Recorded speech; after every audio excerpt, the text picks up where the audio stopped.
தமிழகத்தில் முருகன் அவதாரத்தை எடுத்துள்ளது பாஜக. இதற்கு மக்கள் ஏமாற மாட்டார்கள், முருகனும் ஏமாற மாட்டார் என்று விடுதலை சிறுத்தைகள் கட்சித் தலைவர் திருமாவளவன் கூறினார்.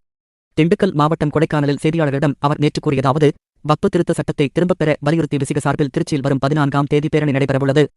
ஜனநாயகத்தை காப்பவர்களும் மதச்சார்பின்மையை பாதுகாப்பவர்களும் இந்த பேரணியில் பங்கேற்க வேண்டும். பாஜக ஒவ்வொரு மாநிலத்திலும் ஒவ்வொரு வடிவம் எடுத்து வருகிறது.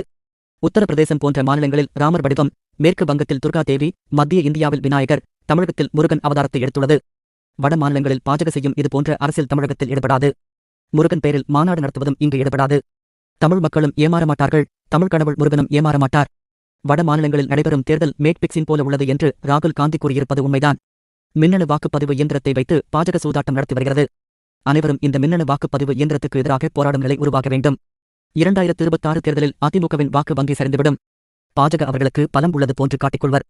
இவ்வாறு அவர் கூறினார். சிவகங்கை மாவட்டம் காரைக்குடி கழனிவாசலில் கட்சி அலுவலகத்தை திருமாவளவன் திறந்து வைத்தார். பின்னர் அவர் செய்தியாளர்களிடம் கூறும்போது, தமிழகத்தில் திமுகவுக்கு மாற்றாக எதிர்க்கட்சிகளின் கூட்டணி உருவாகவில்லை. அமித்ஷா தமிழகத்துக்கு அடுத்தடுத்து வந்து கூட்டணியை உருவாக்க முயற்சிக்கிறார். இப்போதைக்கு அதிமுக மட்டுமே பாஜக வலையில் சிக்கியுள்ளது. மற்ற கட்சிகள் உடன்படவில்லை. தமிழகத்தில் வெற்றி பெறும் வலுவான கூட்டணியாக திமுக கூட்டணி உள்ளது. எங்களது நிலைப்பாடு கூட்டணி ஆட்சி என்பதுதான். அதற்கான சூழ்நிலை தற்போது தமிழகத்தில் ஏற்படவில்லை. அதற்காக கூட்டணி ஆட்சி நிலைப்பாட்டை நாங்கள் கைவிடவும் இல்லை.